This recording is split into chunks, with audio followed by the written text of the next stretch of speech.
Now that you guys know the history of before I was a homesteader, let's walk through the last 3 years of homesteading. My first day here, my camper got stuck right here at the end of the driveway. It was March 1st, 2020, and on March 2nd, I started looking around this empty field to see where I could put a building.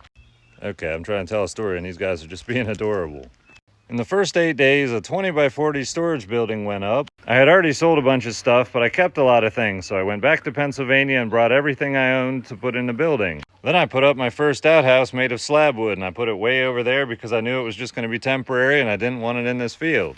The ground dried out from where my camper was parked, so I drove it across the field and stuck it over here. I had a tiny solar array and generator for a couple months, but the next two projects I worked on was this massive solar array and rainwater collection off the storage building. I spent a ton of time trenching a water line all the way from here, all the way up to the camper, and ran an electric line in reverse down here. All the cooking was done over an open fire, and it became pretty obvious that I needed some sort of outdoor building for cooking, so this part of the outdoor kitchen got built.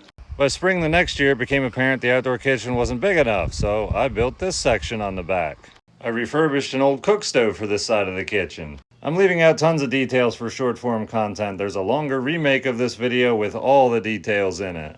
YouTube, if you don't know, same name. Most of the time that year was spent with more water lines, more electric, doing concrete countertops, slab wood shelving, kitchen sink, all that stuff. Oh, I also did a wood-fired hot tub too. And a makeshift firewood shed, which is pretty much not in use anymore. And extra solar panels. It was a lot of refining what already existed.